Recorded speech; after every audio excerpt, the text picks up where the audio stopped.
All right, looks like we are live again. So what's up? Welcome back to Project ShovelRAD. It's been a while. I've been busy and slacking on this build, but I hope you saw my last video. Couldn't do it live, but we did a video on the hardtailing the frame over at Fab Pigs in Fort Collins. So hopefully you saw that. If not, go back and check it out. Like I said, it wasn't in the live stream, but it's in the playlist for these videos or for this project. And yeah, so that was installing the Voodoo Vintage hardtail, weld-on hardtail setup onto this shovel frame, and it turned out really nice. I'm super stoked on it.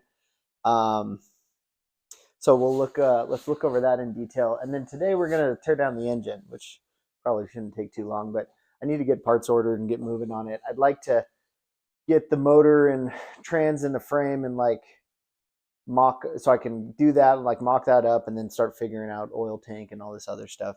I feel like it's probably best to knock out motor and trans next so I can dump them in here. I don't want to paint the frame. I'm going to have it sandblasted and we'll paint it and stuff, but I don't want to do that until we're done with mock-up.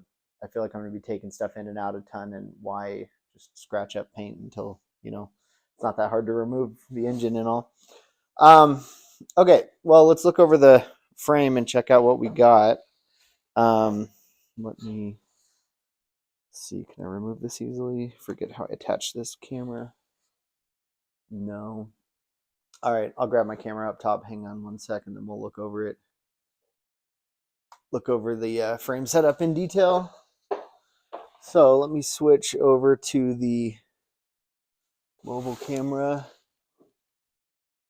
Let's see, I tied this up. There we go. Oh, another cool update that I haven't talked about because I haven't been on here. I just picked up a nice runner Pontiac 400 motor and another Turbo 350 trans to build for the Firebird. So that's an upcoming project. I don't know yet if I'm gonna have a machine shop do like the short block rebuild. It needs to be gone through for sure. It runs, but I'm not gonna do the work of putting it in the car without going through it. So I don't know what we're gonna do yet, but maybe I'll video some of it. That's probably more than I want to try and like show the whole thing. Plus, I am far from a car engine rebuilding expert, so we'll see. And you'll see some nice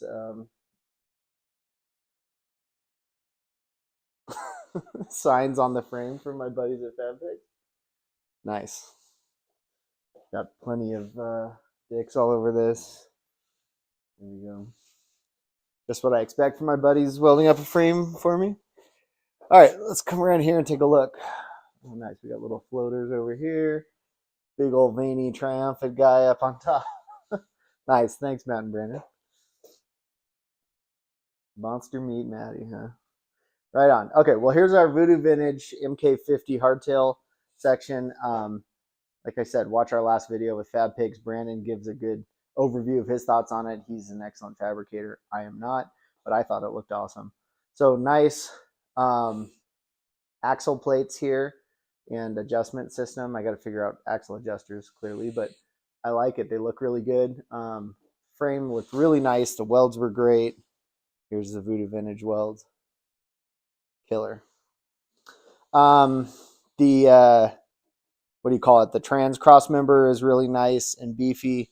And then it comes with the bungs for your transmission mount for the rear of the trans.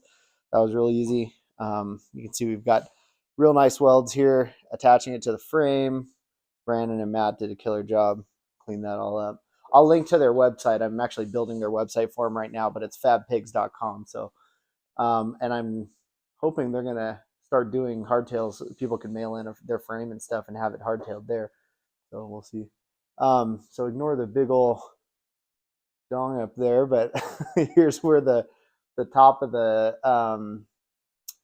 hardtail connects. So that's really well done. There we go. So yeah, really cool. Like I'm stoked on it. It turned out really nice. It fits well, and the lines are just perfect. So I'm very stoked on it. Price was reasonable. You know, it was what I bought it on eBay from Voodoo Vintage, it was $375 or something shipped, so can't beat that. And yeah, the lines are killer. All their fabrication work is top notch. We put this on the welding table, and you can watch the last video, but we used the motor and trans and the primary as our jig to line everything up. So we know it'll all fit well going back together. And then we still have our nice front section of the shovel frame. So I'm very happy with it. Looks cool. Got our primary down there and a bunch of hardware and stuff. Cool. Okay, well I'm gonna switch over to the motor camera. Let me set this one down. I'm gonna leave it here because I might use it for this to show stuff on the motor. So let me switch to workbench. Okay. All right, so I can't see my computer well from here, so I'm gonna try and make sure I keep this webcam like adjusted well. It's hard because I just can't see the computer screen always from this angle to be positive. It's like lined up well, but I think it's showing okay. Let's get our sweet Grateful Dead cap out of there. So we need to strip this down, see what cam's in it, pull the stator. We're going to take the cylinders off, check the valves, all that stuff. I mean, for now, we're just taking it all apart, but we want to look at everything. The whole motor, like I said before, it ran super well, but certainly needs to be resealed. It leaked everywhere, but it sure ran great. Like, I don't expect any issues inside the motor. I do think the oil pump, I know the check valve's bad. This thing would wet sump like crazy. So I think we'll either rebuild or maybe replace with a better oil pump. Let me get my wrench and some sockets and stuff. Okay, let's see here. We probably will need 1/2, 9/16, maybe 7/16, some socket or some Allens. Okay, been a while since I've taken apart a shovel, so we'll see what we need here. Pull off the timing cover first.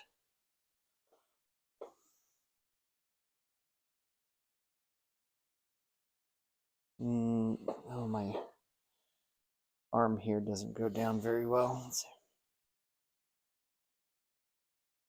There, maybe that's better. Try and keep an open view for you of what's going on. All right, let's pull the timing cover. I looked before. I know this bike did not have an electronic ignition in it, so and I'm undecided yet if I'll run one. I don't mind points on these, and they work well, and it also kickstarts easily. Let's see if I can pop this out. No, get a little screwdriver.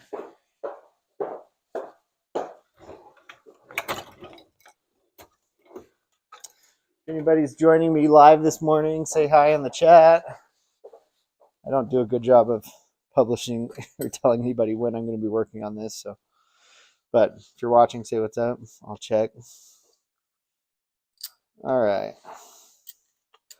Kind of cool timing cover. Harley, it's like chrome one with the eagle engraved on it. Who knows where that came from, but all right, what are we looking at? Clean in there, nice set of points. Need a flathead, pull off the standoffs.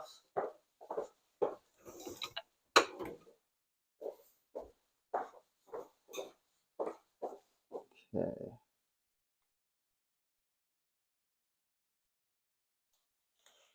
Remove these guys.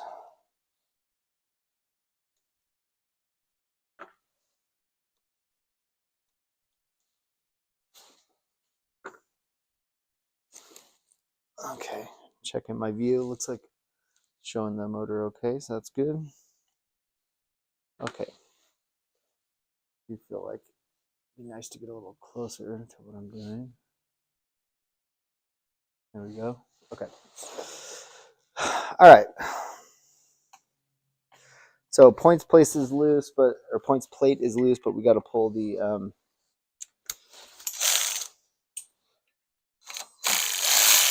bolt holding the rotor in place. We'll remove that. Okay. Should be able to remove points plate. Yep. Okay, there's our what do you call it? Rotor, whatever. Cam rotor for the points. And this is all, get our ignition wire out of here. This is all in good shape. This is nice to see. It's been replaced for sure. There we go. So that's way too shiny to be anywhere near original. Points look good. Probably hard to see right there, but normal wear, no major pitting or anything. So condenser's probably good. So we'll keep all this. Again, I don't know if we'll reuse it, but that's going to all go in a bag together. Okay, look at our advancer inside. Advancer's in super nice shape. The springs look pretty much new. The weights move freely. Nice. So everything in there looks real good. Now, I don't know how what holds the advancers in place. Huh, looks like the springs do. Let's see if I can pry them off with this guy. Yeah, there we go. There we go. Is that it, or is there like a little C-clip? Nope, that's it. Okay, so there's one of our advancer weights. So this is just a mechanical advance. As that spins faster inside, these will want to fly outwards, and that can advance the ignition. And as it slows down, the spring will pull them back in, and that will retard the timing. So simple mechanical way of timing advance works just fine. Okay, now we have there we go. The advancer plate inside. Looks like I could have just pulled that off instead of removing the advancer weights. So I'm going to reattach them just so I don't lose anything here. There we go. So I'm just putting them back on the plate all in one piece so I don't lose it, because I definitely am going to keep all this in case I want to reuse it. Okay, set that aside. What do we got in there? Okay, so nose cone's ready to come off, looks like. Nothing else there. Okay, so we have large Phillips head screws, bolts, whatever you want to call them, all the way around. Get my big screwdrivers. We'll try it by hand. I have a feeling they won't want to come off. So we're getting a hammer and my impact screwdriver. Well, we'll try it by hand first. Is this one too big? Okay, let's see. Okay, nice. That one came. I don't know if anybody, most of you guys watching this probably know shovels better than I do. Should this cover have had Phillips head screws? Like, I doubt it, but maybe. Tell me if you know. Regardless, I doubt I'll reuse them. I hate Phillips screws on the cases of engines like this because they're so easy to strip. Although these are coming out just fine, so maybe they're okay. I prefer like Allen heads on them. Okay. That one's stuck. That one's loose.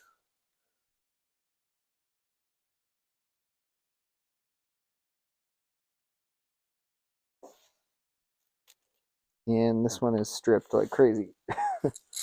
Oh, nice, but came loose. Great.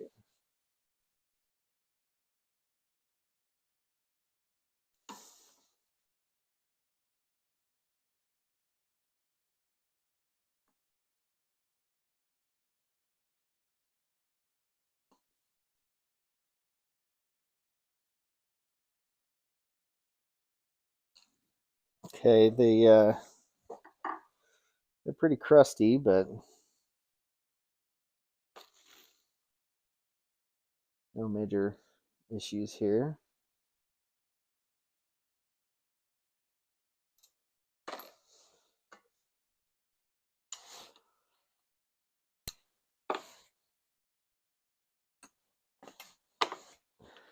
All right.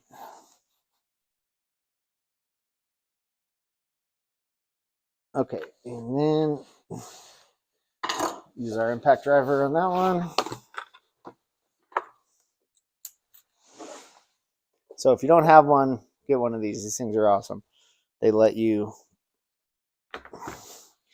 put it in, screw, tension it with your hand, give it a hit, and it'll shock it loose, and it will prevent you from stripping out and demolishing these stupid Phillips heads.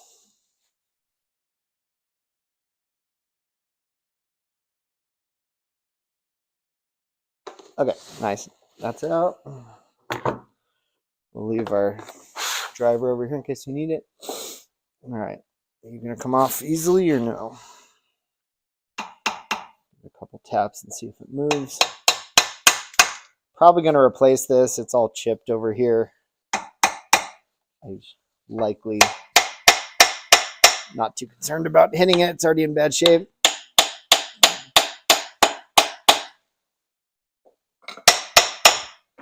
Well, it's moved a little bit. Let's see if we can pry against the edge here.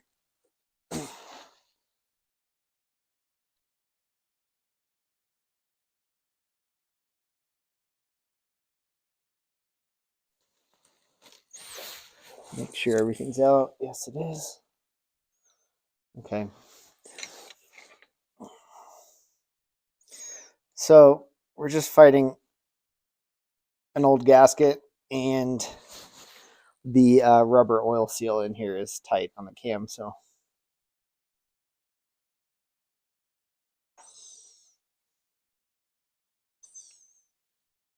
you know, now that I think about it, I'm probably should probably unload, because this supports the outside of the cam.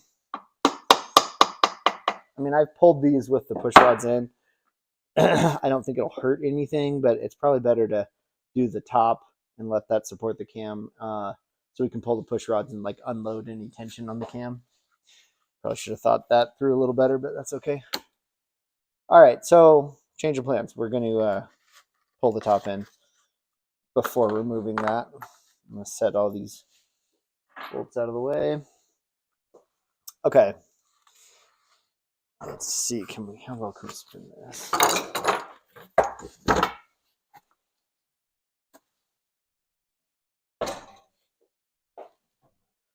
All right. Gonna rotate this around so we can pull the carburetor. There we go. We still see there.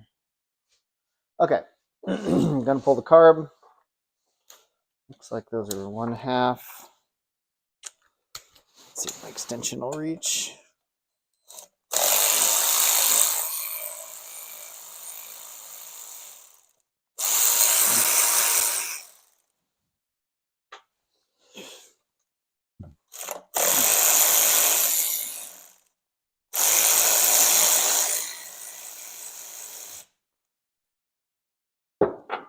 Probably should have charged my battery on this thing too. All right, pull the washers.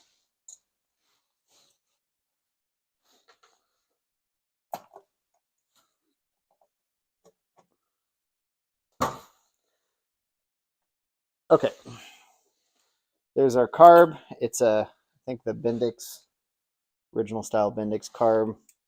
Looks original, has AMF Harley cast into it. Undecided if we're going to reuse this or go with something else. Okay, set that out of the way. Worked okay though, there's nothing really wrong with it. Let's pull some spark plugs. Need looks like a 3/8 probably for that intake.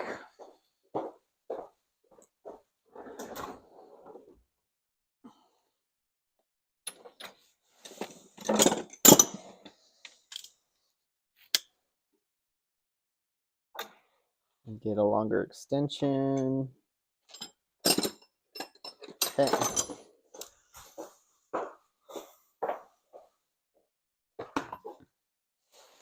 All right, pull these plugs out. I broke this one off in my truck, moving the motor.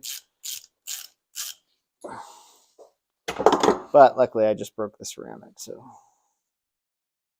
no problem.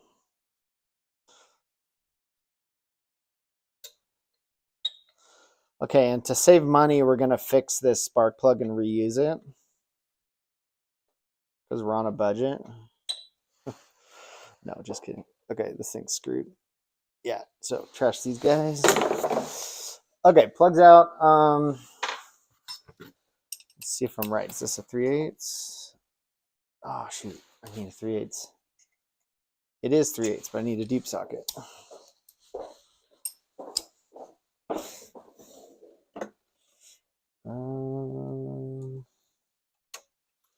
Here we go. 3/8 deep socket.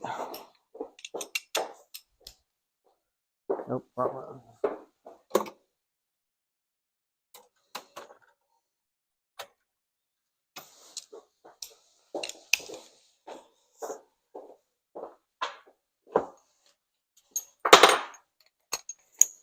Okay, remove the intake.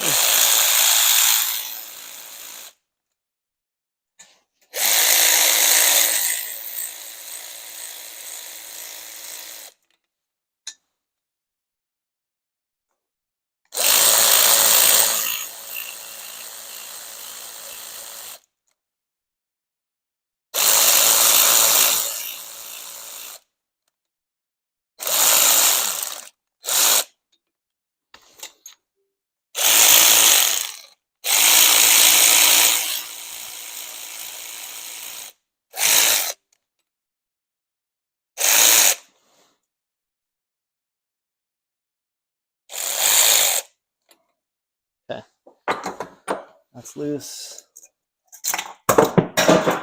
Nice. Of course, I drop it all behind my workbench. Okay, grab that. Okay, so there's our intake off. These are real simple, just bolt to the carb, clamp to the cylinder. Nothing special there. Okay, so that's good. Might as well pull the stator while we're on this side. Get it out of here.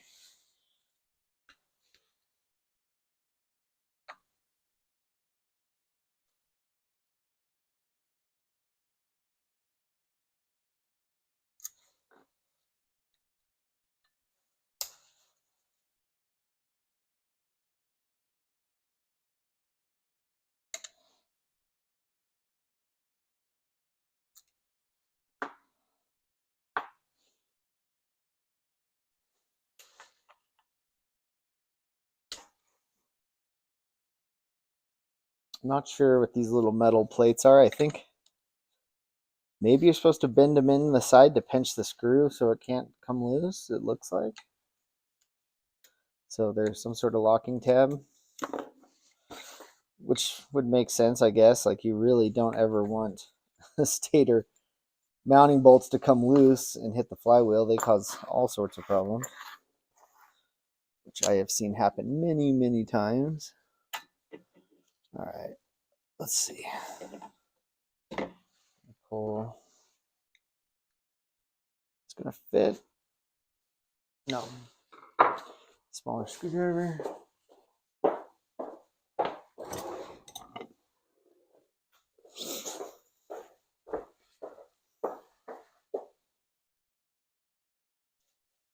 Move the hold down clamp for the wires here.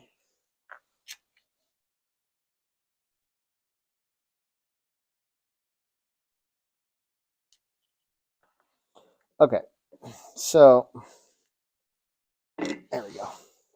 So there's our old stator out. And a little crusty, but not a horrible shape.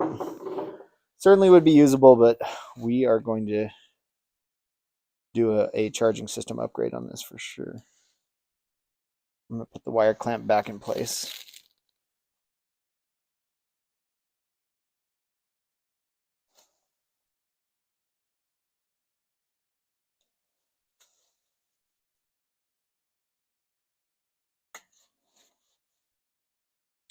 Okay, and then I'm going to put the stator mount back in place, mounting hardware as well.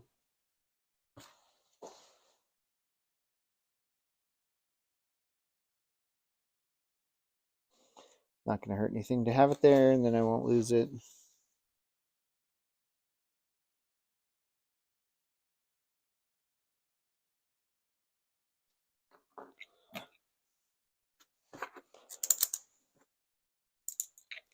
Even though I'll probably replace it along with the new stator.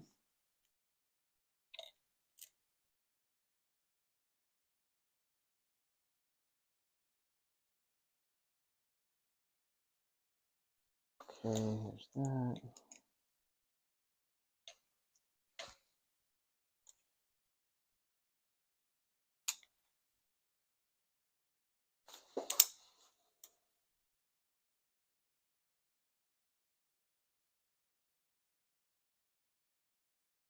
Okay. Stator removed. Now what? Pull the oil line, so we need to spin this back around.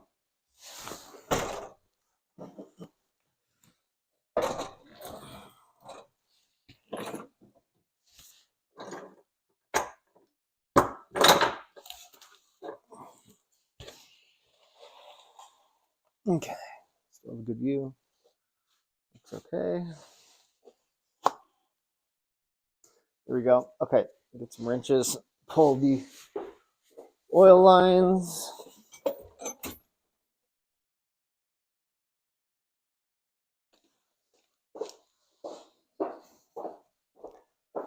Let's see. 1/2. Yeah. Okay. Loosen these. I'm going to replace these. On my last shovel, I used this really cool copper tube oil line kit that I really liked. So I'm going to do that on this one. So these will go in the parts box, but I'm not planning on reusing this. There we go. Let's see, if these come out. No, it's too tight.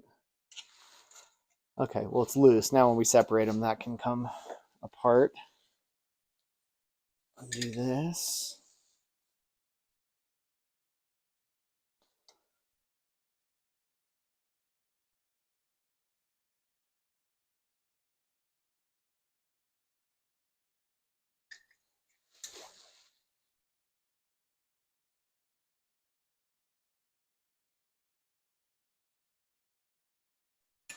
There we go.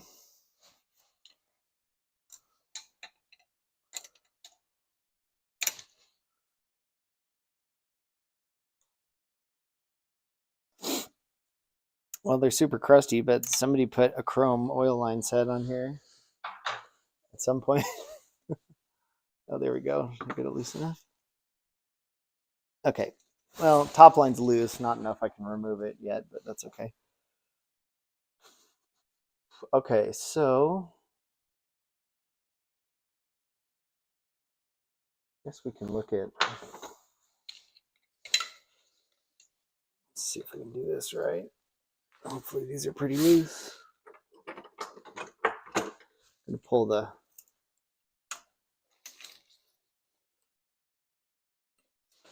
pop off the push rod covers.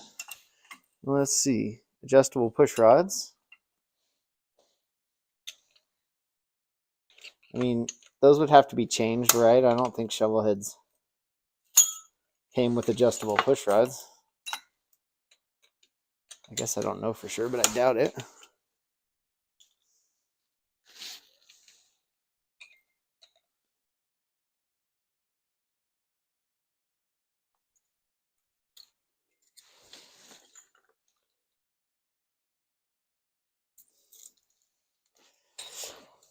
Okay, remove those. So I guess I could have done this, probably should have done this differently. I should have checked first, seen there was adjustable push rods, and then I could collapse them, take the pressure off the cam, and then pull the nose cone. That would have been smarter than what I just did, but that's okay. Didn't hurt anything. So let's see. I guess since they are adjustable, we might as well do that. Then we take the load off the rockers. It's probably a 1/2 and a... Oh, no, they're going to both be 7/16, so I got to get another one.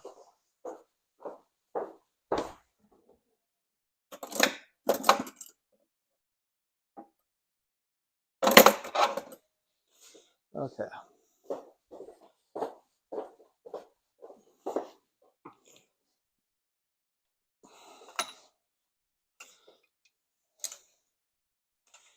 All right, so one wrench is going to hold here. One wrench is going to go here. Right? Oh no, I'm doing it backwards. I got to hold there. Hold at the top. Loosen the lock nut. Yeah, so there's flats on the actual push rod, and then you can loosen the lock nut. There we go, which I just did. So hope you can see that well. There's flats at the top. You hold the actual push rod body, then you loosen the lock nut right here, and then you can go over here and loosen the adjustment part. Well, I shouldn't say loosen. You tighten, I guess, which screws it into the body, and that keep plenty of room on your lock nut so you can keep screwing it in.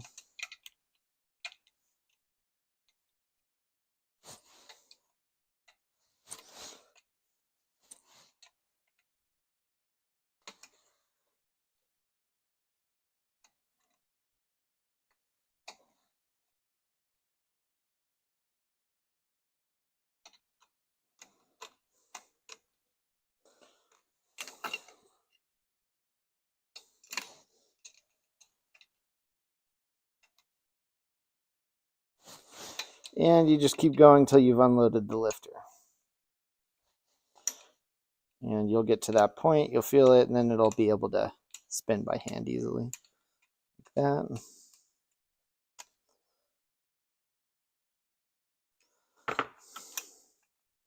There we go. So now I should be able to collapse.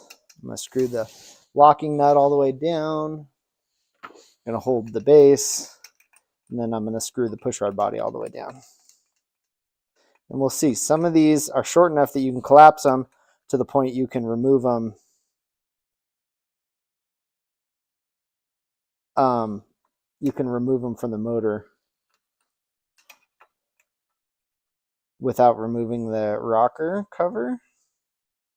No clue if these are. Dang, they're super close. Like, almost. But I can't quite get it out. Doesn't matter. Okay. Gonna keep doing the same thing. Hold the pushrod body. Loosen the lock nut.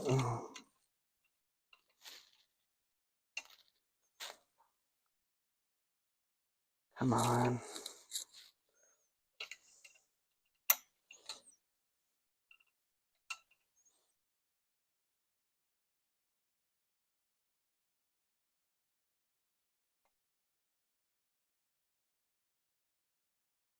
Let's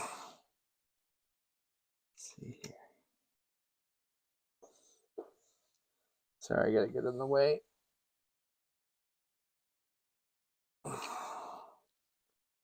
Come on.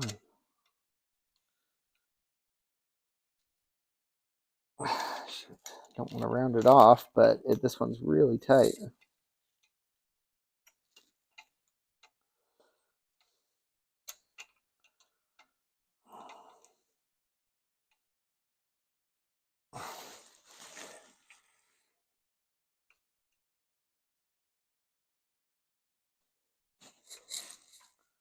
Okay, I need to see if I have a thinner 7/16 wrench.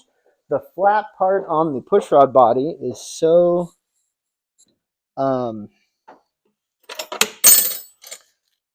what's the word? It's so here, this one's, oh, it's a 3/8. Dang. Okay. It's the flattest 7/16 I have. So the flat part on the pushrod body is so like small that it hangs, the wrench hangs over and is like holding, it's also capturing the nut, the lock nut.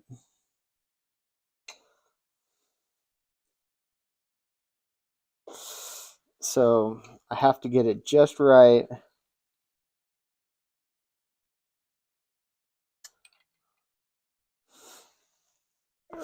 Oh, there it moved. Come on.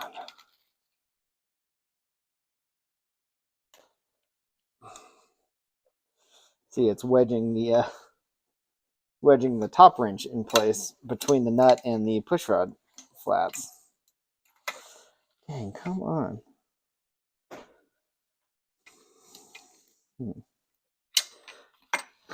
Okay, I'll take off my gloves and my jacket here. Let's see. I'm gonna have to get. I should reuse the push rods. They look nice. Okay, let me get a. Here, get some. I forgot my usual trick is use some zip ties to hold up the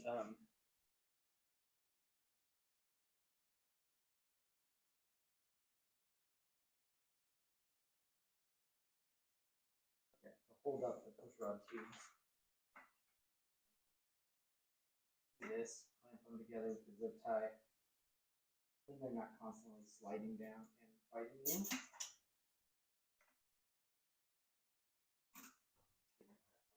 That'll kind of pinch them together, keep them from dropping down where we're trying to work.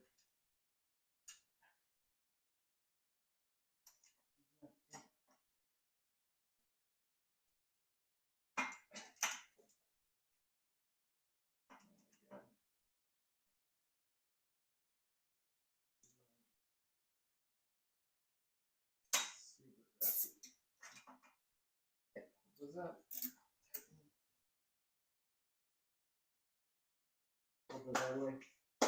Okay, so there. So right here you can see here's the flats on the pushrod body, and they're really narrow. And then here's the nut.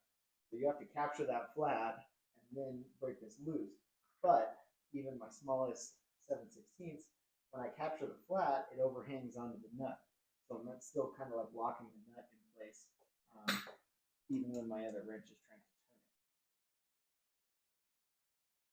turn it. Okay. Other ones I've done have not had that much of a, but the whole surface was flat, so you could easily get a whole wrench on it. All right, I think I got the nut to move.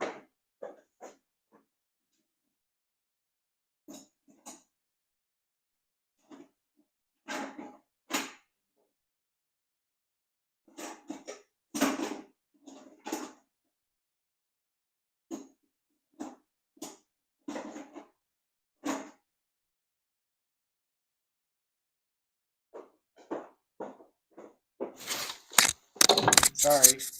Realized I left my mic on the jacket. Hopefully you heard all that. And saw it. I'm going to try and hold just the flat here. I got the nut to move, so I think it's like cracked loose. I'm going to try and hold the flat. There we go. With some pliers. So I'm just going to, that worked. So I just held the flat piece with the tip of these pliers that would capture the real narrow area. And that let me break it loose. Okay, so screw that lock nut down. All right, now I can grab my 7/16. I can hold that and I can start screwing it in. This one has no tension on it, so I can do it by hand. This one's clearly on the flat part of the cam. Okay, cool. No, don't fall down. All right, there we go. So I'm just going to hold the body, screw the lock nut all the way down, hold the body of the push rod, screw the adjuster up all the way. Nice. Okay, so that one's super loose now. Now I can do the other side. Let me see who's bugging me over here.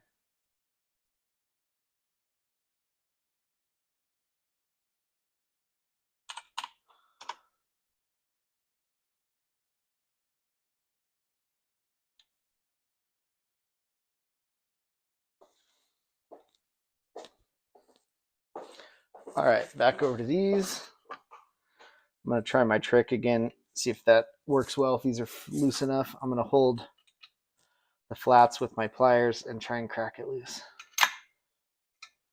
Nope, not going to work. Dang, my...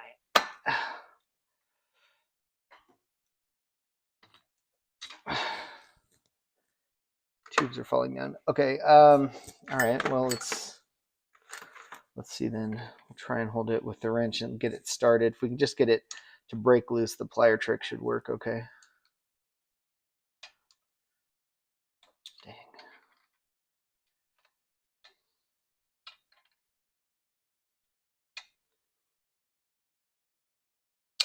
Dang. Okay, I don't know who made these push rods, but come on. What kind of wrench? Who has such a narrow wrench that will fit that? Maybe I'm just wrong, but I have not run into one like this before that's so narrow I can't even keep a wrench on it. Let me see what else I got. Need something super narrow. I mean, I could grind one down if I have to, but I'd rather not. What's this? 3/8, 7/16. Here's an open end dual-sided wrench. Try this.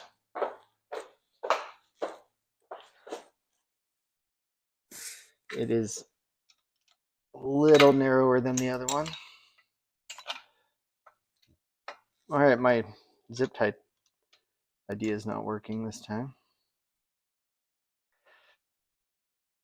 Come on. There we go. Okay, that one broke loose. If I can just get them to spin, I can hold it with the plier easily, but you just got to get the nut to break loose. This wrench is slightly narrower than my other one, so it's helping. There we go. Okay. Jeez, let's get out of the way. All right. Now, I think I can hold this enough to get it. Sweet. Okay, so that one worked. Now I can slide the locking nut down all the way.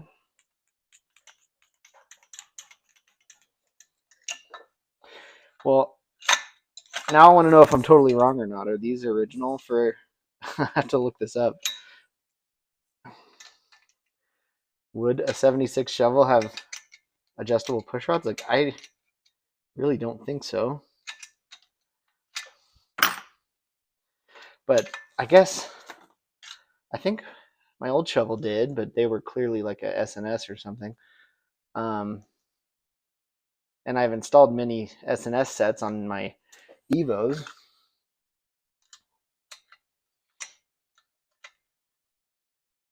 But I don't like to pretend I'm an expert on shovel heads because I'm definitely not. I'm not afraid to take them apart, but that doesn't mean I'm not an encyclopedia of Harley knowledge like a lot of guys are. Okay, good enough. That's loose. And let's see, this one I can hold, I think. Yeah. So I'm holding the base and spinning the... Stab myself. Spinning the push rod body. There we go. In to shorten it.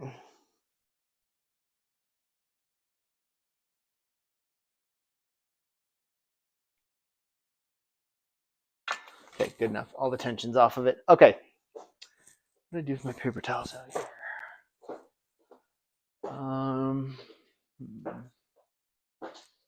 Well, I thought I had some. Well, all right. So that's done.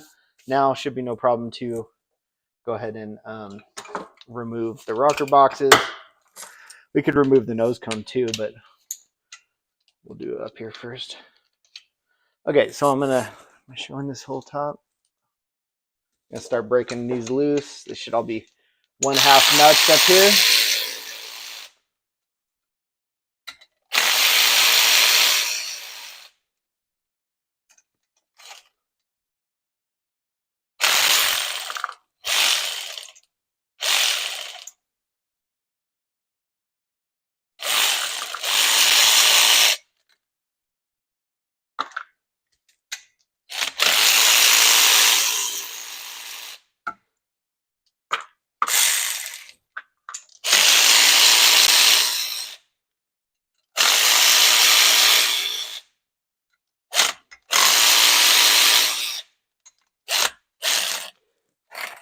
Okay, that one. Try this 9/16. It's still a 1/2, but it's been like, yeah, it's been rounded off or something. Come back to that one in a second. Put a wrench on it. The edges are screwed up so the socket's not grabbing it. Okay, there we go. Grab my 1/2, get it cracked loose. There we go. Okay, remove that.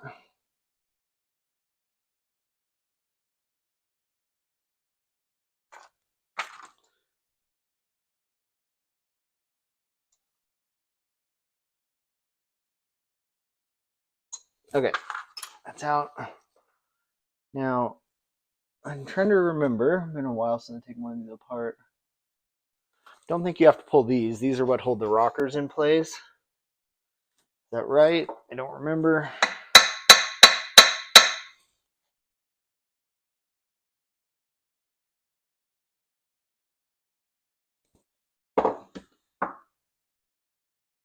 Let me go look online before I wreck anything. It's been years since I've taken one apart. I don't remember.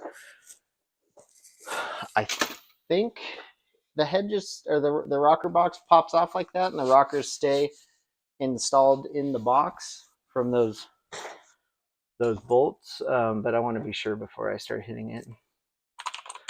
Shovelhead, remove rocker box.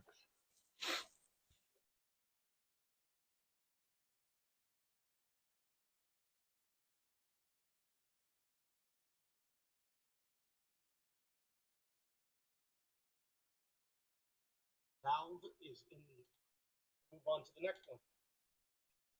Oh, this guy's using a clothespin to hold up the pushrod covers. That's smart. Remove this entire final stage of the, however, a reminder, going from cast iron to aluminum.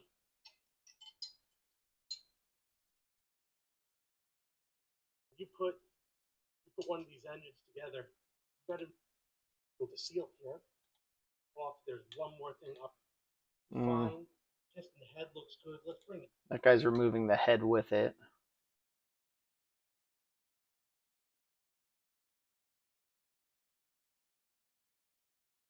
Back in the shop. Rocker boxes are off. Okay, and there's two ways you can do this.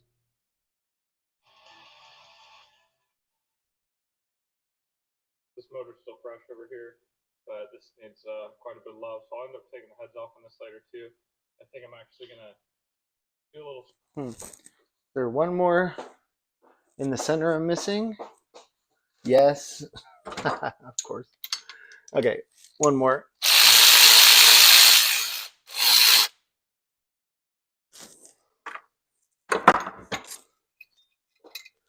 One more 1/2 inch right in the center there.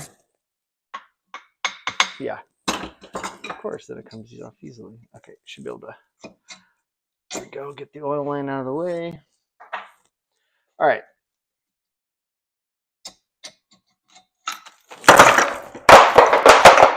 Oops. Grab all those. Okay. Get my push rods out of the way. Let's see, are they the same length? Yeah, exact same length. Okay, set those aside. Rocker box off. Rockers look nice inside. You can see pivot smoothly. Don't see any like crazy play in them or anything. So looks good. Don't see anything to be concerned about in there.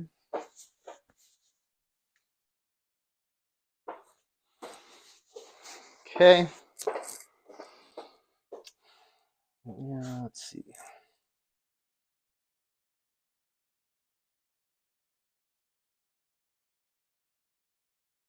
And I don't know. I don't think these are stock lifters. Maybe they are. Would love to hear. I'll have to look that up. They're they have a hole in them. I can't tell if they're. Yeah, I don't know. I'm not sure if these are hydraulic or not, but I haven't seen this style. But like I said, I don't know what I'm looking at. Maybe those are original. We'll look those up and see. I mean, if I had to guess, these are aftermarket push rods and lifters, but we'll see if I'm right or not. Okay. Let me move some stuff around over here so I can lay this out. Transmission.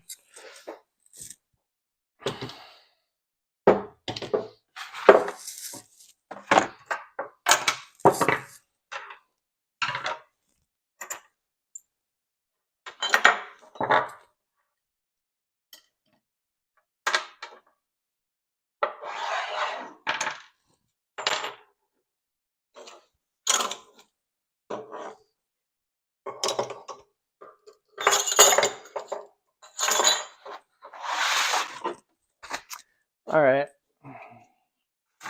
We'll go over here and pull the other side. Move all my hardware.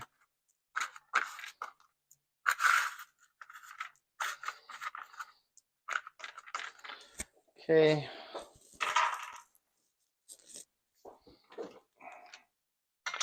Take off the center one.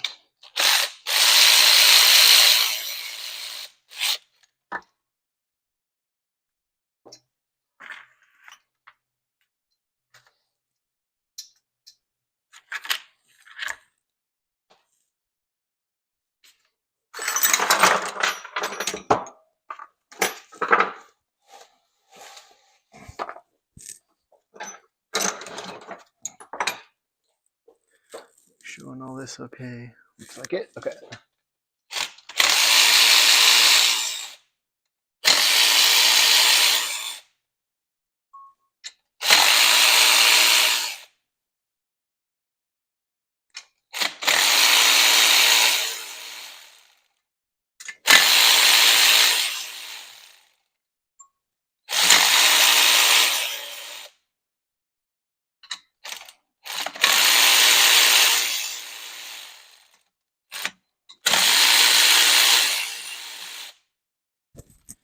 Okay, there's those. Pick up all the washers.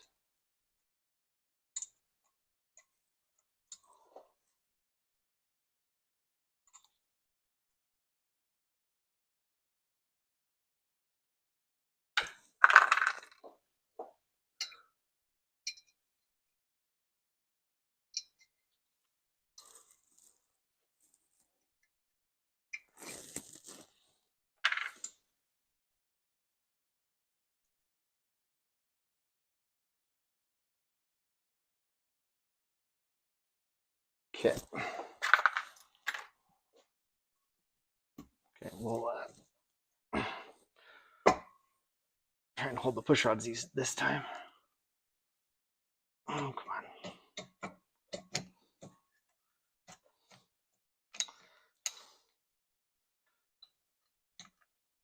There we go. Okay. Set those aside. Pull this one off. Come on. There we go.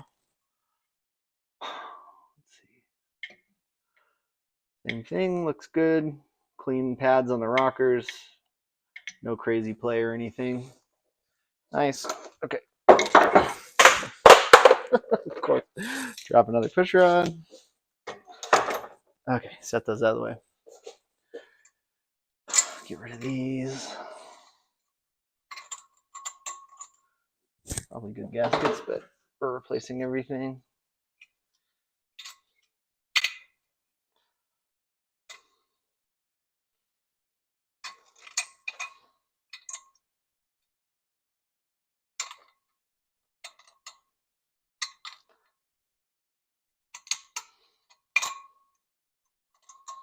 Okay. Get rid of that. All right.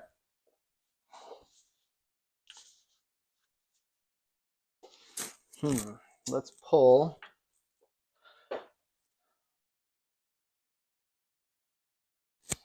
Let's see, I think I should label some stuff. Which way am I doing this? So, okay, let me make a label so I don't forget which way I'm laying stuff out here. Okay, here's my paper towels. My marker. Okay.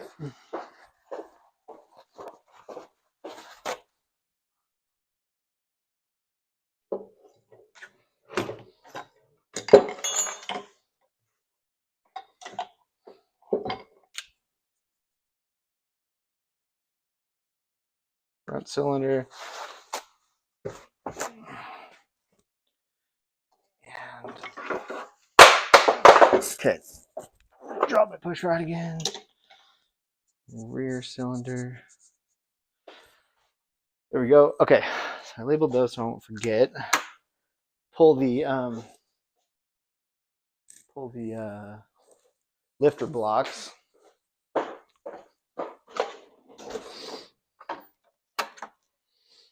see.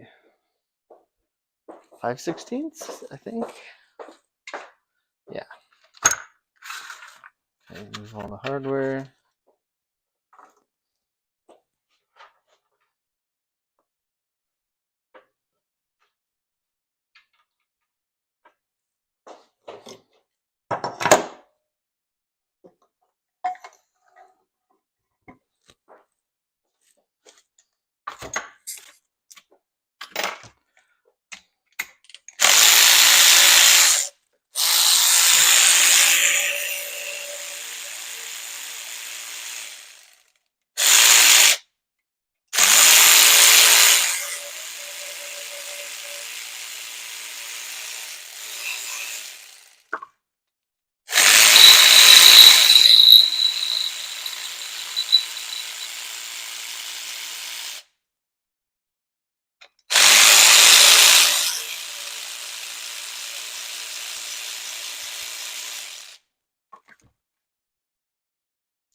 Okay. And oh. Yeah, well, I'm an idiot.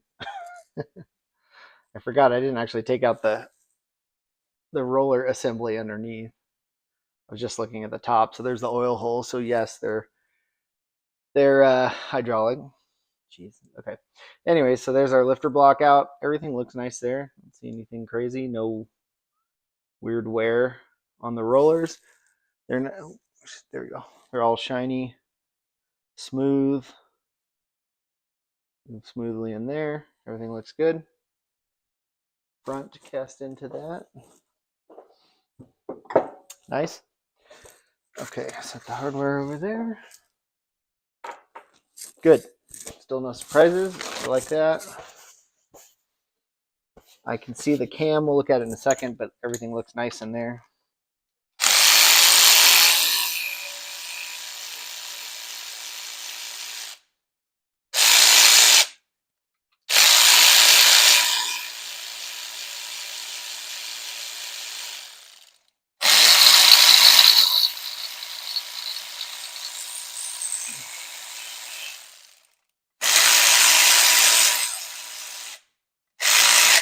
Come on. Nope. I have to get a smaller deep socket to get on that one. What size? 5/16. Okay.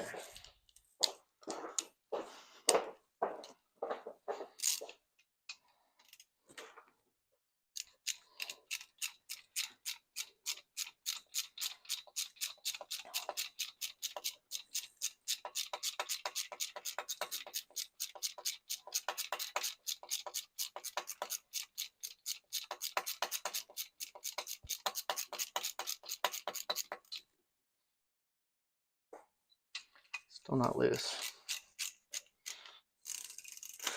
So I watched a rad movie last night. It was horrible, but it was awesome.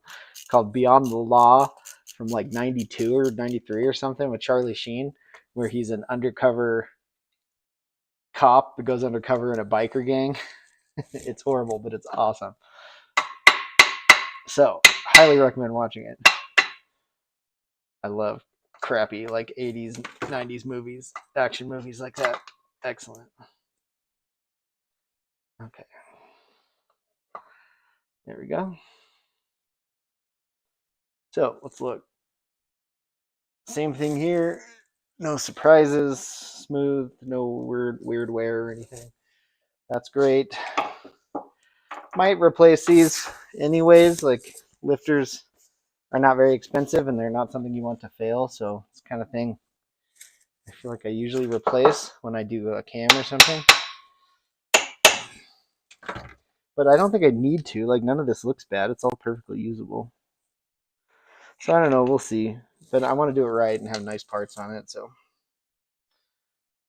okay, get this nose cone off.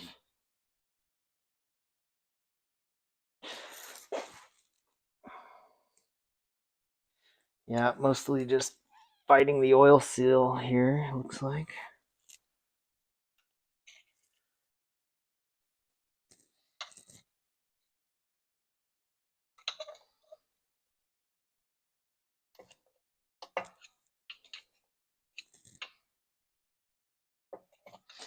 There we go. Okay. So here's, can we see everything from there? Yeah, okay. So there's our nose cone off. Look around.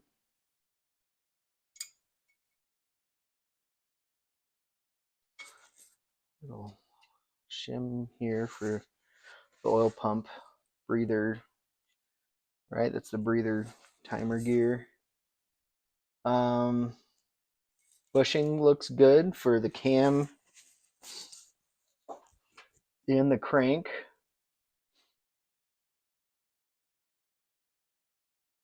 Gears look nice.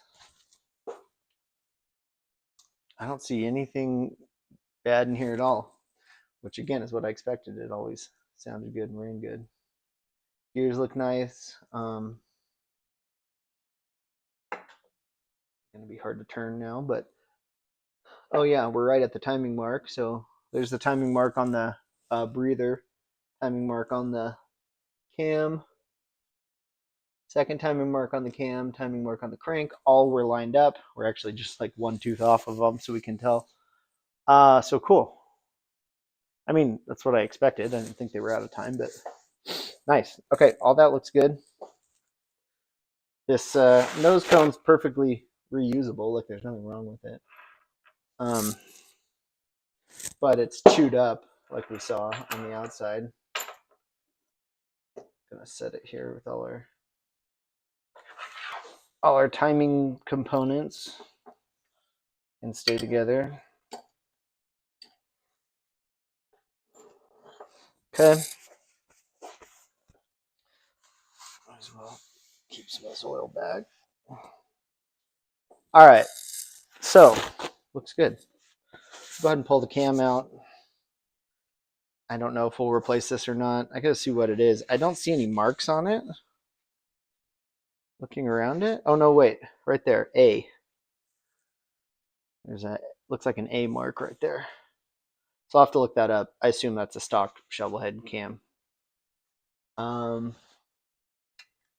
Take out the shim and the locking washer or whatever you want to call it behind there.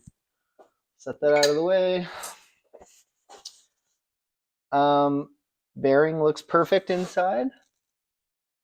It looks like it's a Torrington bearing, I can see, and it's got the tons of tiny rollers.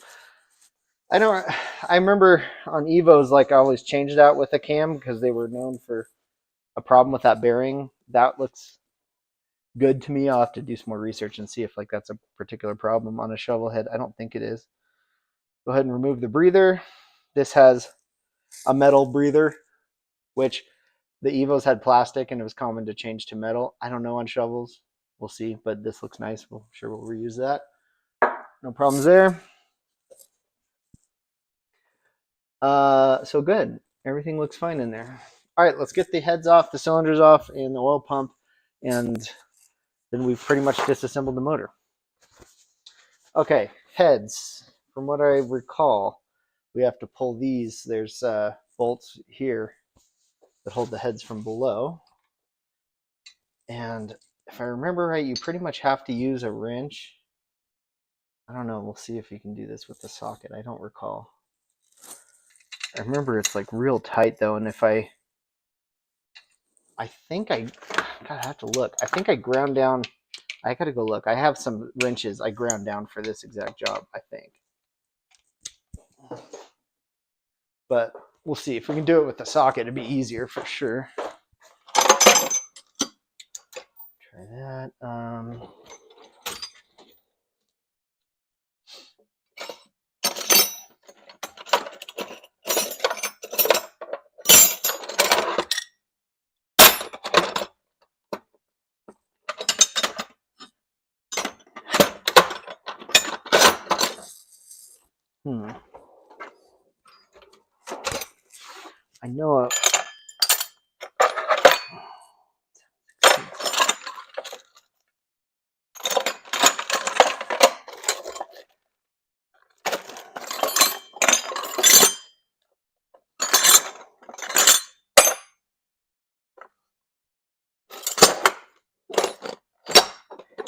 I know I made myself some special Harley wrenches for this job.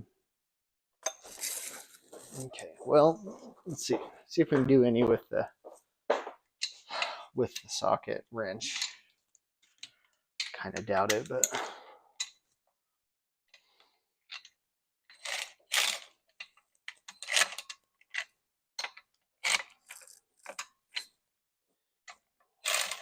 no. Okay. Well, is there room for my ratcheting wrench? No? Okay.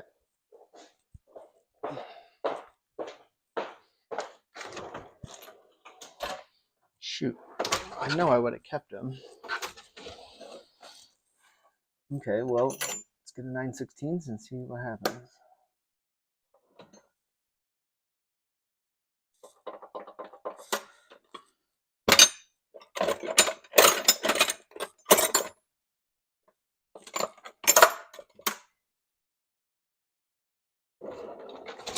Oh wait, but I bought, oh now I remember. I bought maybe it was for the base bolts, but I bought a little torque adapter that lets you externally put a socket on there. Now I remember. Where is that thing?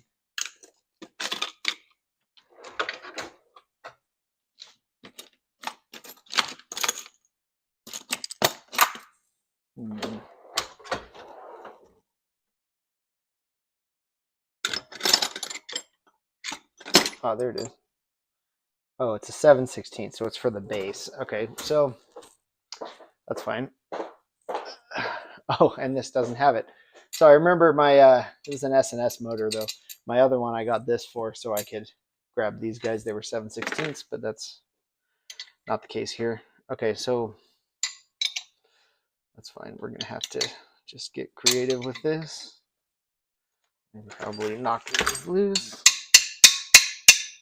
There we go. Hopefully they're not stuck.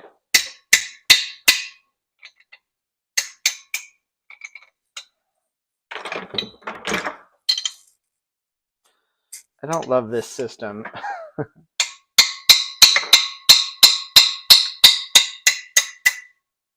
Of securing the head. I feel like it's really not ideal. On a really crusty motor, this could be a horrible job.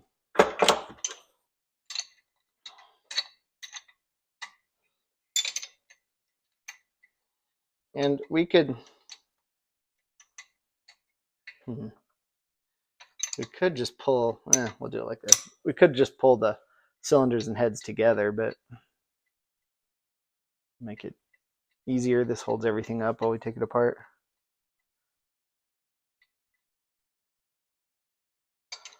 Yeah, this sucks. You can only move them a tiny bit at a time. They're crusty, but they're not like rusted up in place or anything, so that's nice.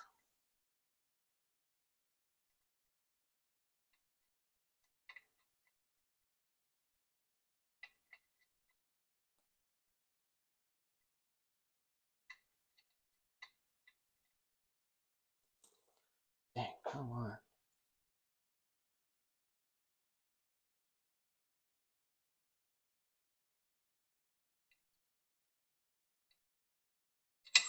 There we go. There's one. Yeah, I don't really see a faster way to do this except just keep unscrewing it tiny bit at a time.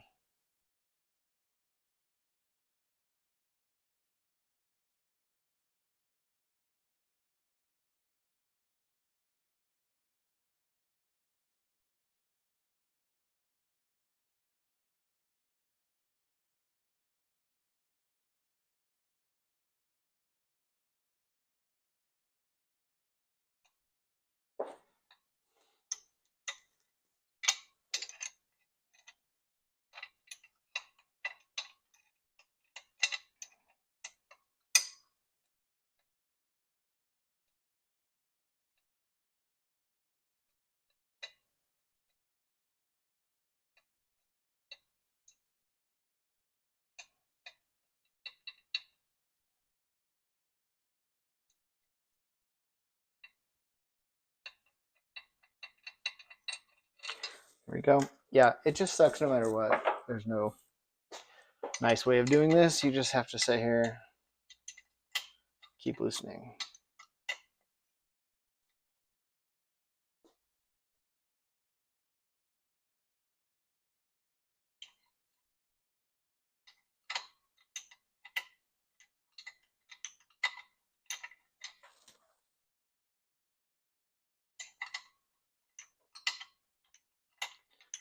Can't really do this one by hand. It's too stiff.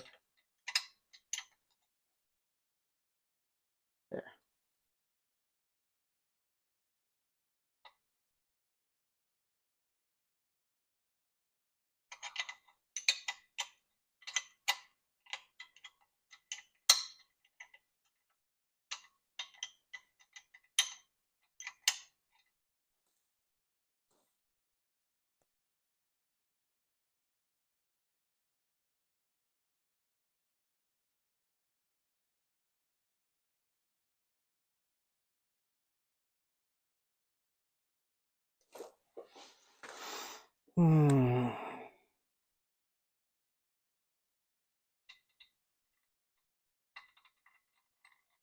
There we go.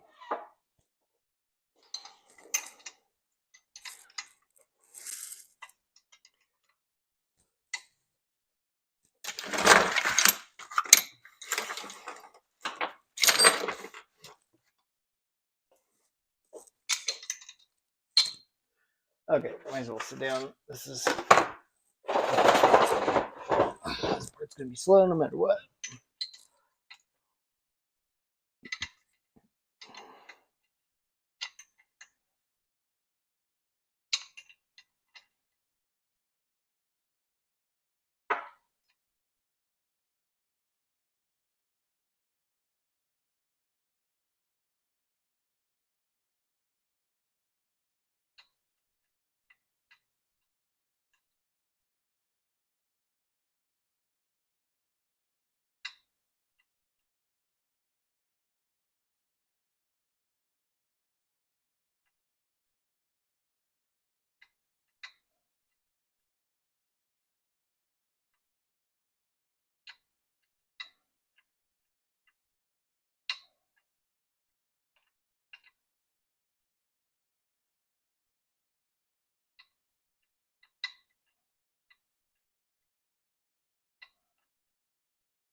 Well, if anybody knows of a better way to do this, tell me. Because this blows. I can try and... There we go. Maybe get the small ratchet on it, but I don't think so.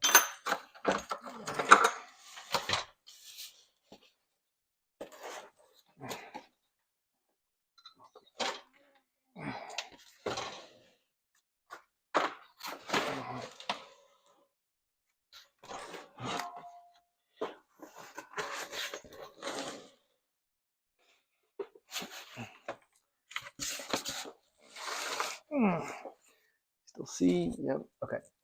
Now let's keep going. Knock these loose.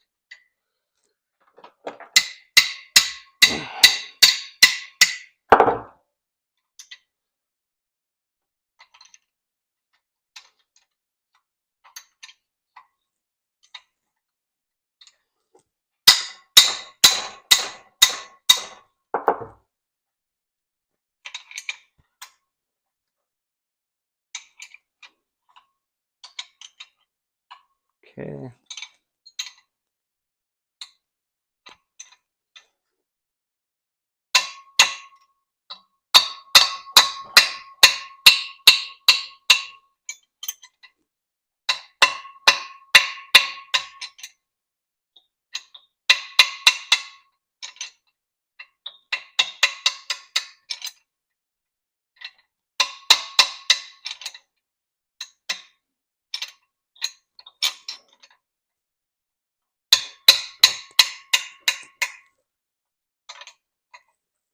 Oh no, there's 5. I forgot. Damn it. Why was I thinking there was only 4?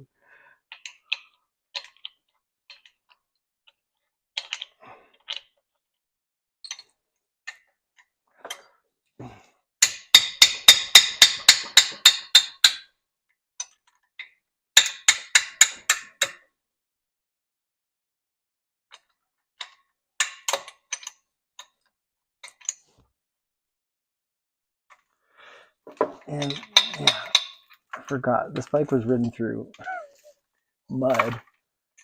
And the front of the motor still has mud caked on it. Nice.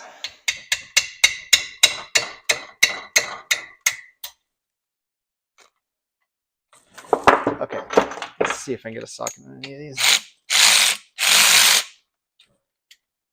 Almost, kind of. It helps. I'm probably going to replace these, so I don't really care.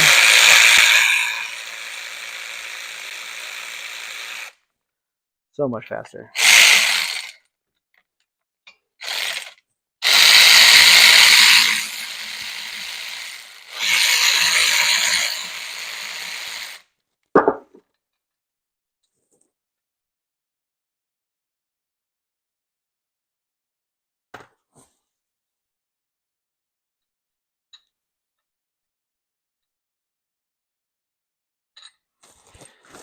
Okay, these are rear cylinders.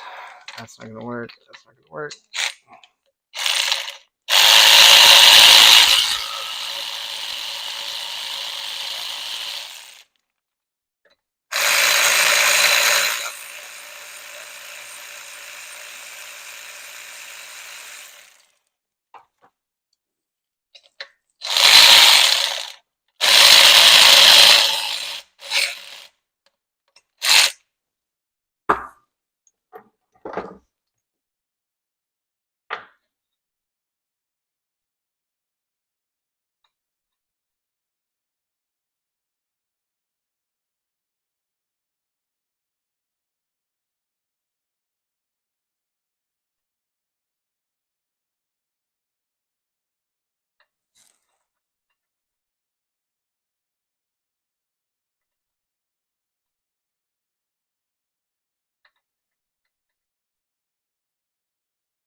Come on. Let's see if this is up front.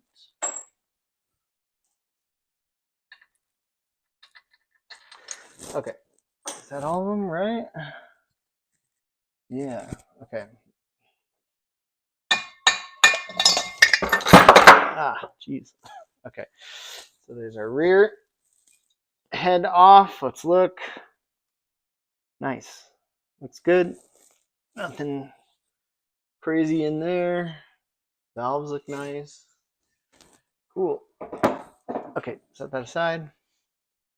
Interesting. There's some like crusty carbon on top, but yeah, cylinders look good. Pistons look good. Yeah, nice. I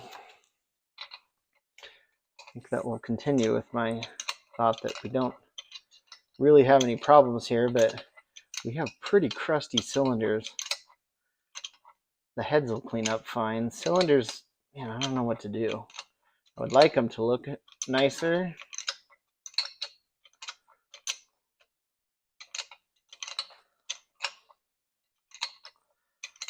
I don't know. Yeah, I don't know. Should maybe just have them sandblasted, or cylinders for a shovel are probably not that expensive. Maybe it's better to just do whole new top end parts on this. But then again, it really doesn't need them. Other than looking bad, they're not in bad shape.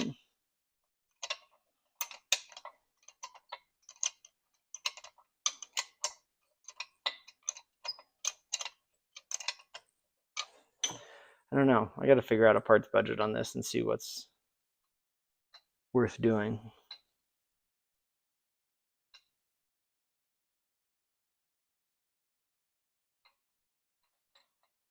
There we go. Okay. Now just this one in the worst possible spot is left.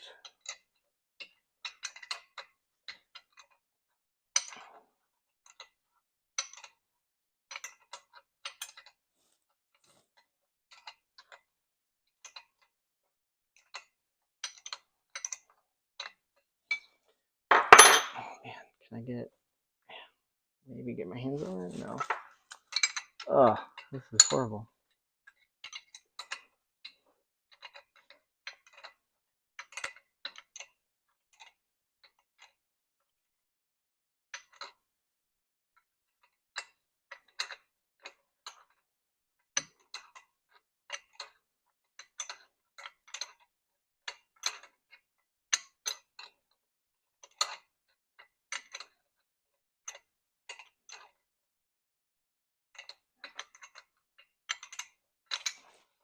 Okay, one sec. I'm gonna open my garage door, get some air in here. Okay.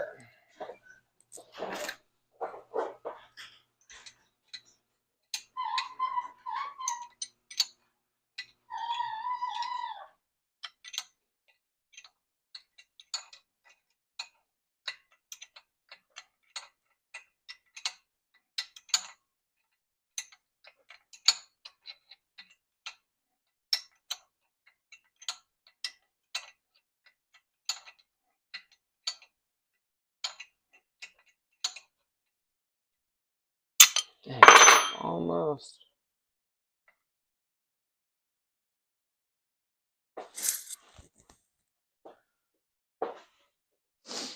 Okay.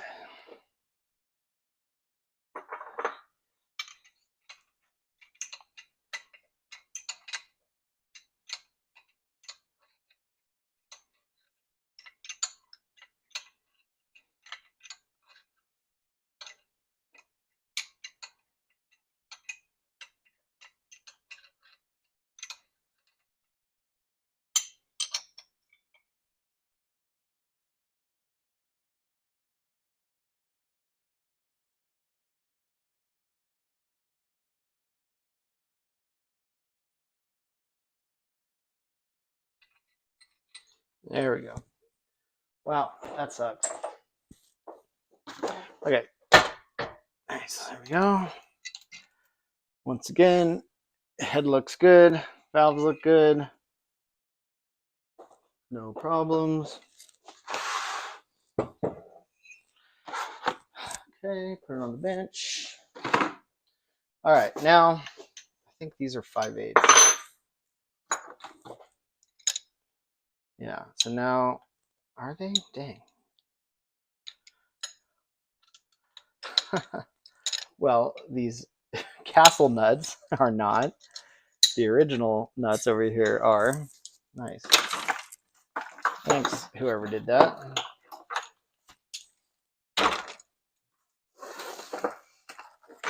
Why does everybody have to screw up shovel heads and use ridiculous mismatched hardware on these things? It's always like this.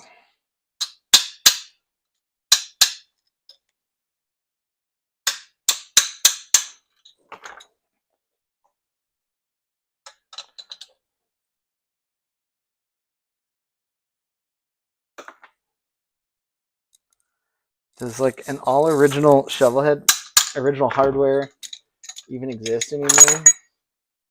Maybe it's just because I buy crappy ones, but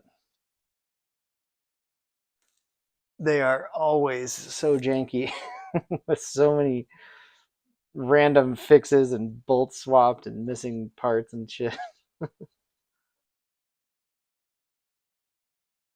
Oh well, that's part of the fun, I guess. But let's see.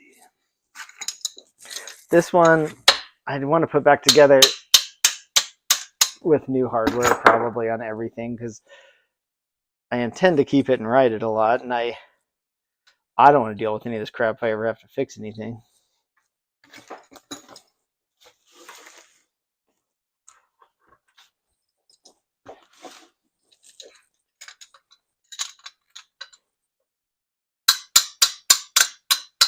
Now, I don't know for sure. I don't remember the torque specs on these, but dang, they are pretty loose. Didn't take much to knock these off.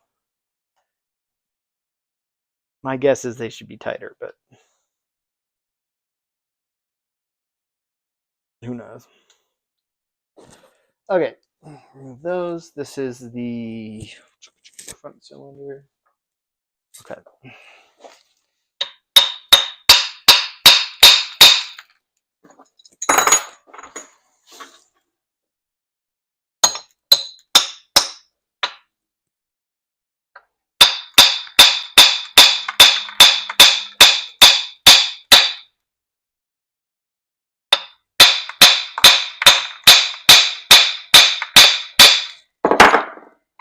Oh, that's not working. Try.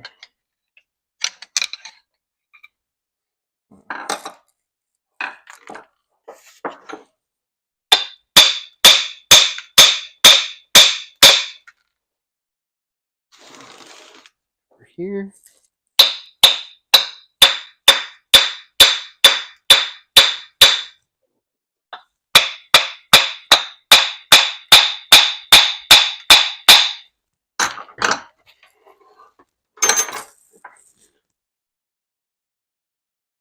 Well, none of that's working. Try a pry bar.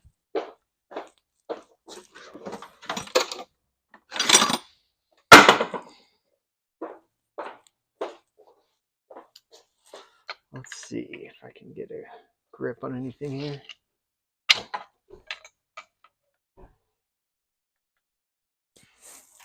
There we go.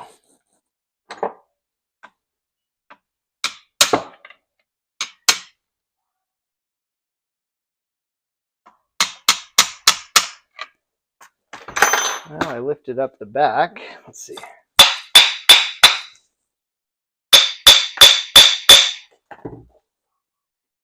It's a little loose.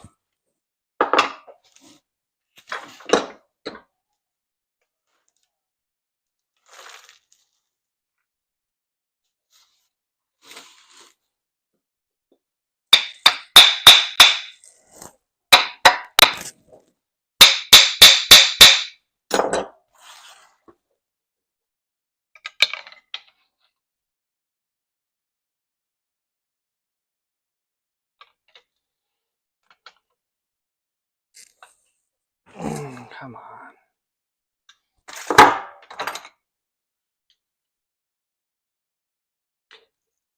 There we go. Yeah, this base gasket's been like glued down pretty heavily. So that's fine. We will resurface all this. Okay.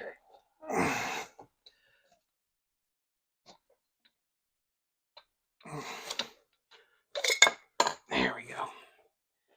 Okay, this would be what? The rear cylinder. Okay. Well, here, let's take a look actually. They look great inside. Perfect.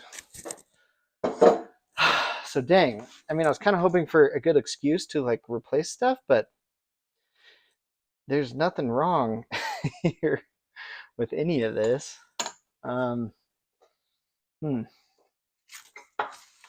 We'll remove the piston too. because this whole crankcase is gonna have to get cleaned up. Let's see, this has little this has C clips, circlips, whatever you call them, for the to hold the wrist pin in place. Get my set of pliers, and these guys should do it.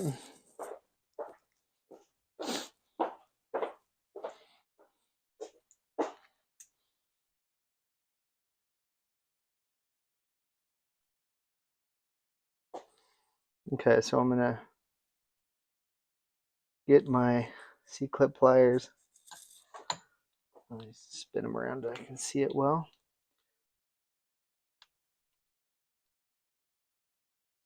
Get these in the clip.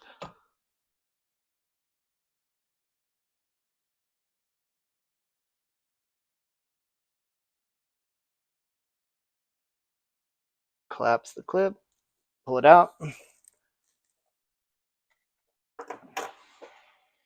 And let's see, can I press it out easily or no?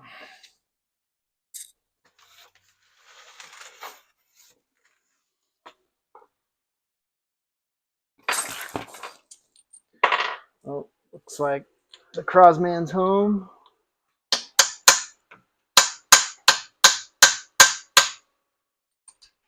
Oh, that doesn't want to move. Okay, we'll pull the other one.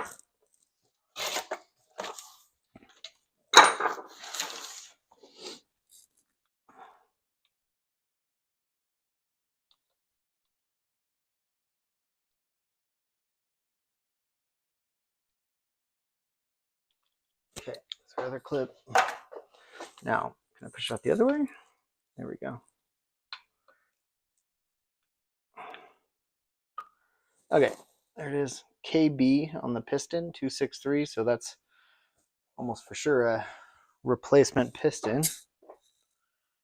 And this is our front cylinder. So I'm gonna go over here and put the, I'm gonna leave the wrist pin and the clips in place in the piston just so I don't lose them. They're easy to take out.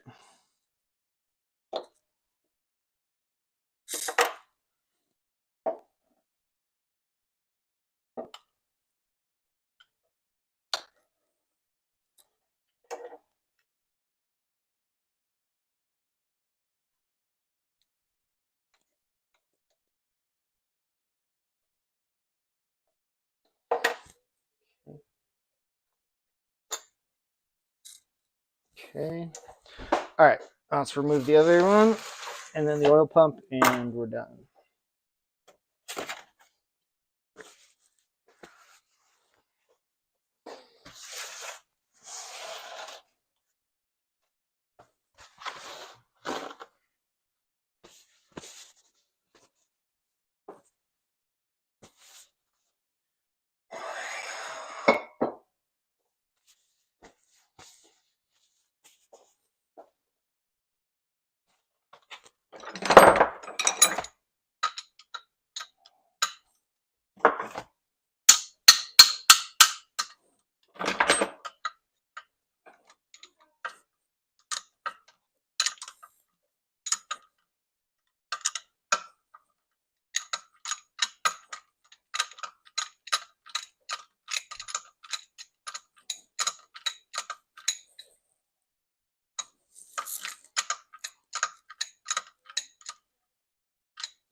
Come here, dude, man.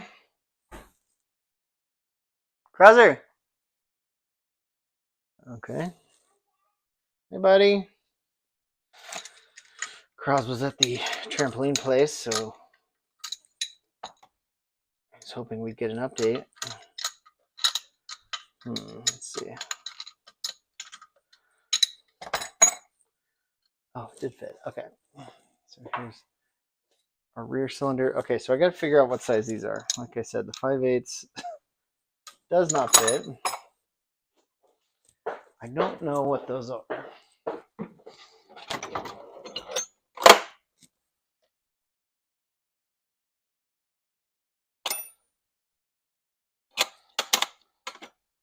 11/16. Let's try that. Well, loose, but close enough since we're replacing these anyways. Oh my god, why would you use castle nuts on these? They don't even like seem to grip very tight. Weird. Oh yeah, over here at our other cylinder we pulled off, there's tons of RTV on in the base gasket. That's nice. Okay. Rotating. Let's see, can we still see this well?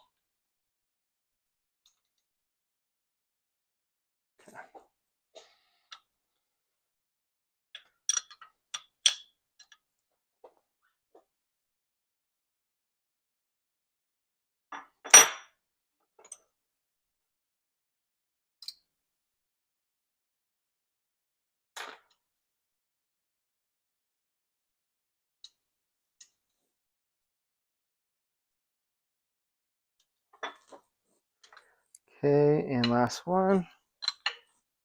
Yeah, none of these were very tight.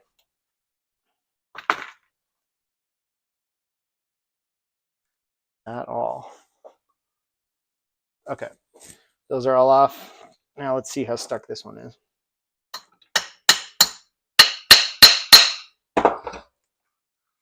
Pretty stuck.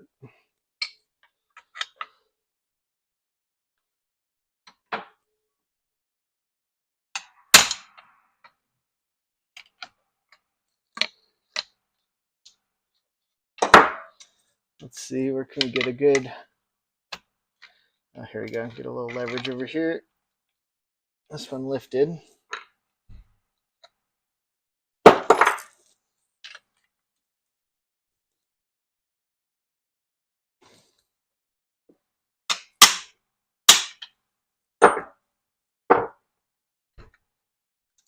Okay, separate it with the screwdriver. This one is also glued in place everywhere.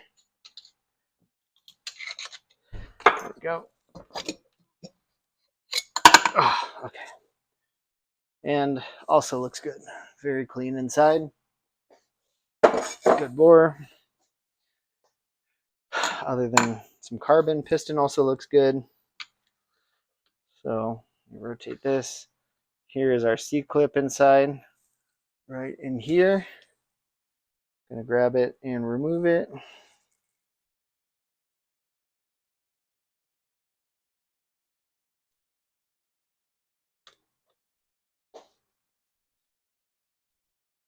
Okay, let's see if I can slide this one out.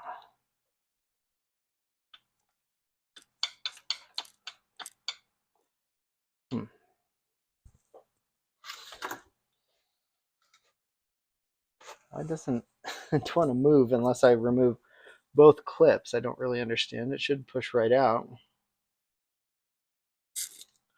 Okay. Let's see. No, this one's kind of stuck as well. To tap it. There we go. That's out. Put the clips back in.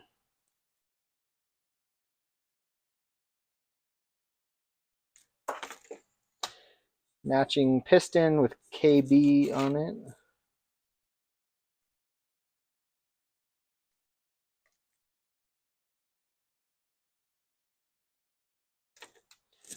Okay.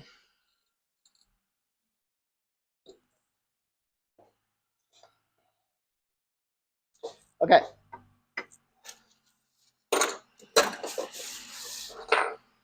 So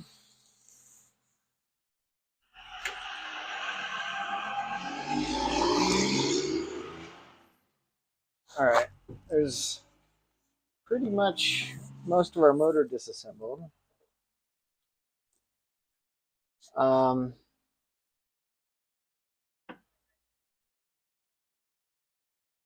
The rods, I can't see something. I can't tell if it's a crack or not. I don't think so. I think it's just a casting mark.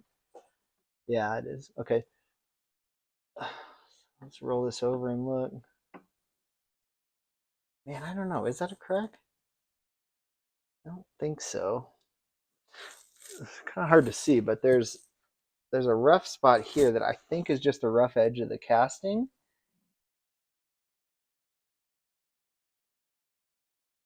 All right.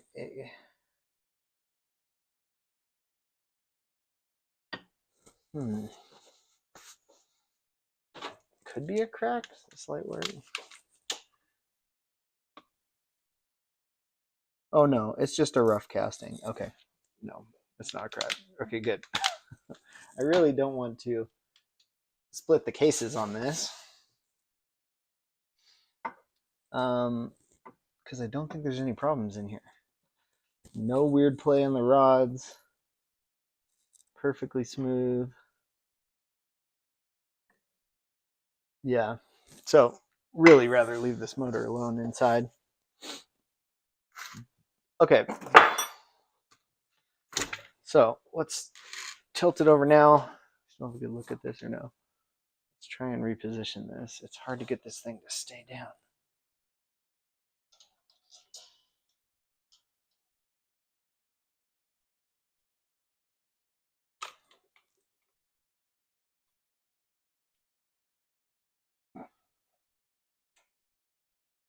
There, pull a spring off of that. That should work. Okay, there we go.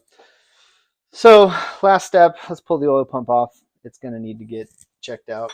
It works, but it's crusty, leaking everywhere. So we're certainly not leaving it. Let's see. Going to need a big wrench for that. We'll remove the oil pressure switch.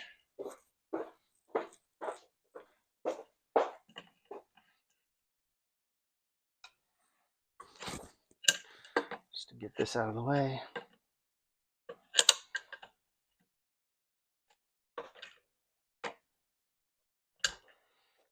I don't know. I got to look up. I've never split the cases in half on one of these motors, but now that I think about it, like, I don't think anything needs to be done in there, but it might not be a bad idea to split it and just reseal it because of the amount of oil leaks that this has, which is a lot. I don't know that they're not at all coming from this crusty hose off of here. Geez. Yeah, we'll dump that oil pressure switch, certainly replacing that. I don't know from the crankcase half itself. And if so, man, I'd hate to put that back together and have it still be bad. So we'll see. I got to look that up. I've never split the halves. I doubt, as long as there's no big deal to it, I'd rather split it and reseal it.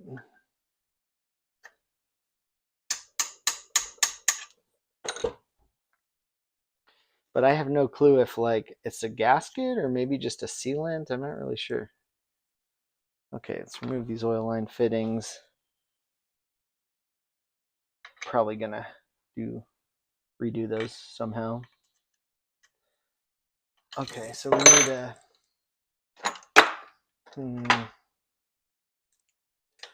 7/16 on these.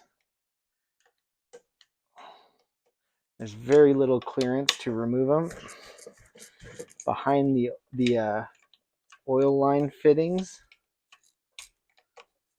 So I think they're gonna have to like be unscrewed all the way, pop the pump out, unscrew them more, that kind of thing. Undo them as much as possible.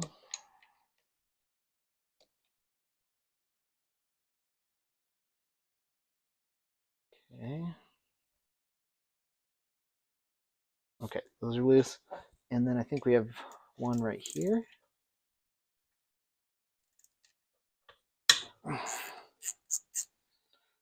I think that's it for the oil pump, right? No, of course not. There's more. Oh yeah, so there's three or four for the outer housing, and then some are for the inner housing.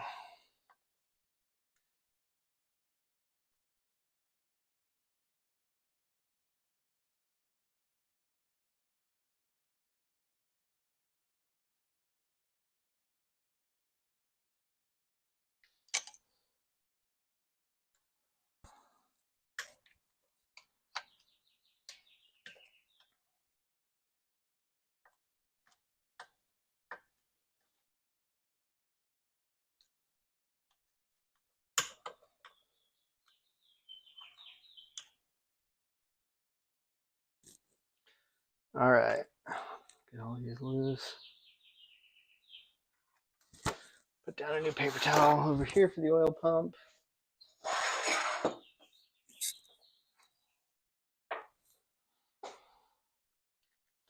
Loose, loose, loose.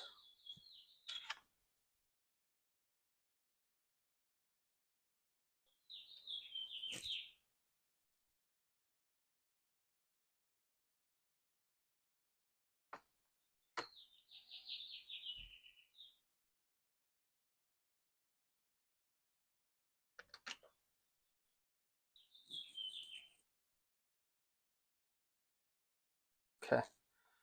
Should be able to take off the outer pump housing now. Making sure I don't drop any parts because I don't remember what's in there. Okay, that's out. I'll go set it down. Okay, then here is the inner, which is held on what by, oh yeah, the two long ones we already removed, and then the two nuts at the top. So remove those.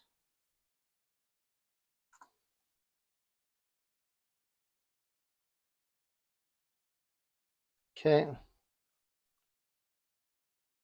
Washers.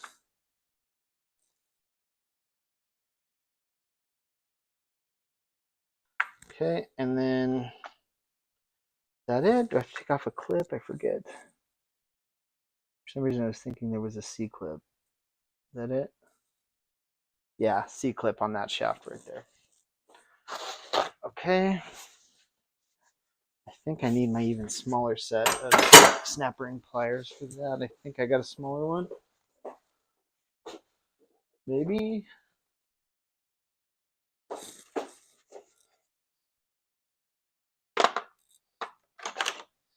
Yeah.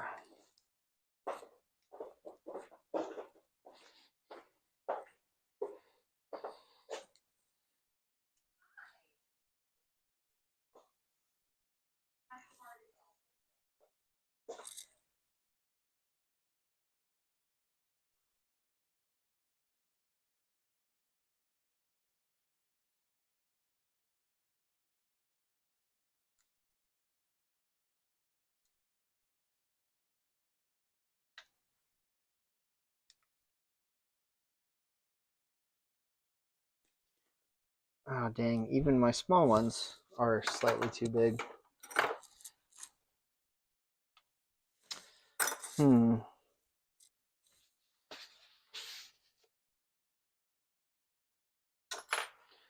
right, these are my smallest ones. Let's see. Use some of that extra. Got to see. Maybe I have a smaller set somewhere. Probably not.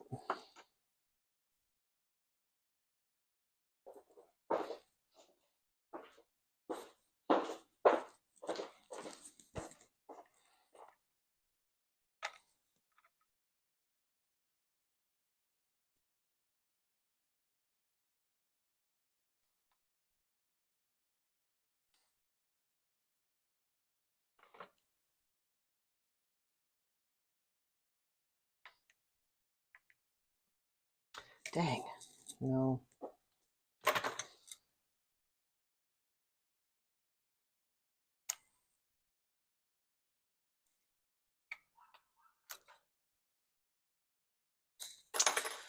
Oh, shoot. What can I do here?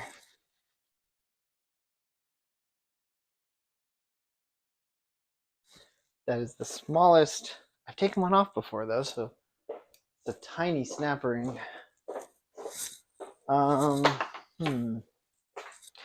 Well, I can use, I've got some little picks. I wonder, it's probably not very strong.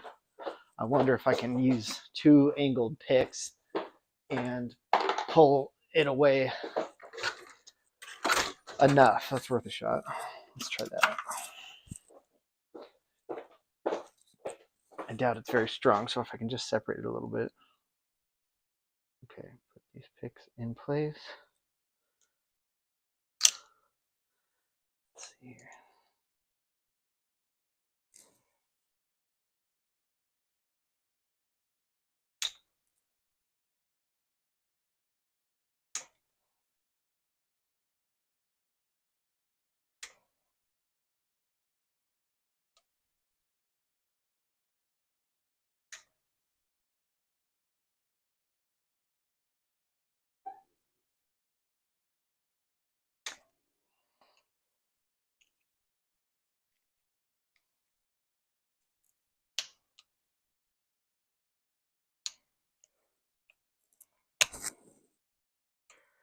There we go, I got it over the edge.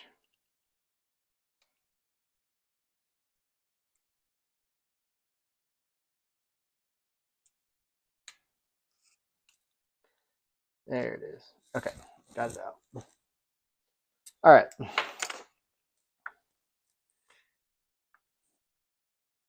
Is that it or no?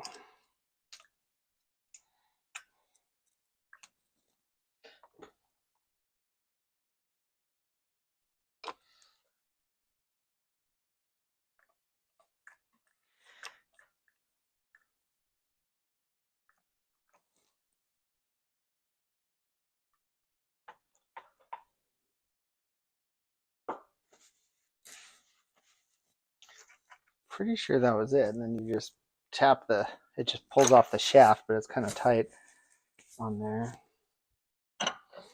Let's see.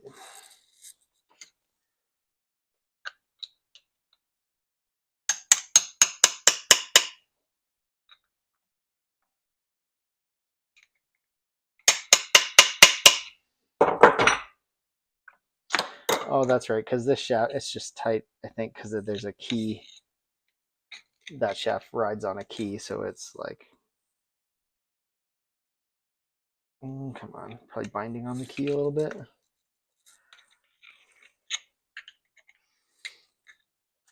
Here, try and space it with that screwdriver. Tap this. Oh, it doesn't work. Oh, yeah, so it won't come out that way because there's another C clip on the gear on the other end of the shaft. So what am I missing? Like, I'm pretty sure this does just have to slide off. So I think I have the right idea, like keeping it spaced out like this. That should hold it back, and I really should be able to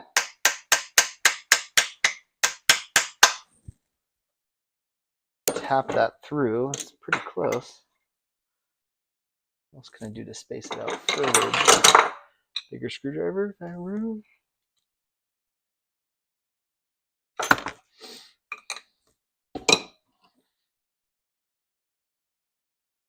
Okay, leave that one there.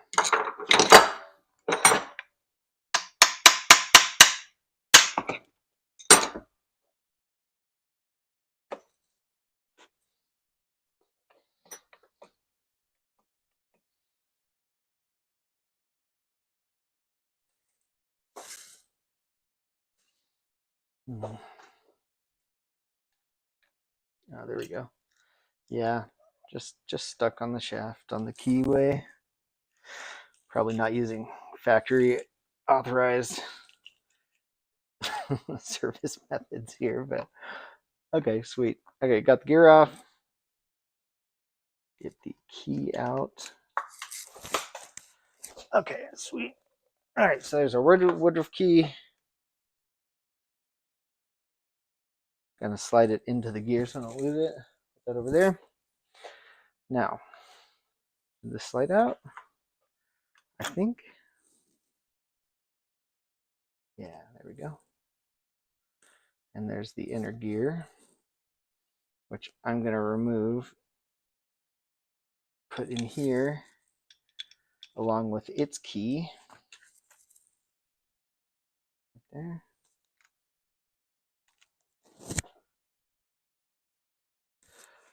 Cool. Okay, so then I have the oil pump drive gear is still in place. Honestly, I don't know how you remove that because without the crank out, because it's got a C-clip on that side, but anyways, don't think I need to worry about that right now. Not sure if we're going further to pull the case apart or not. But okay, so that's pretty much as far as I was planning on disassembling, unless I see that there's a reasonable way to split the halves to reseal them. I'm going to look that up online. Otherwise, that is our motor disassembly, and this thing needs to get cleaned very well.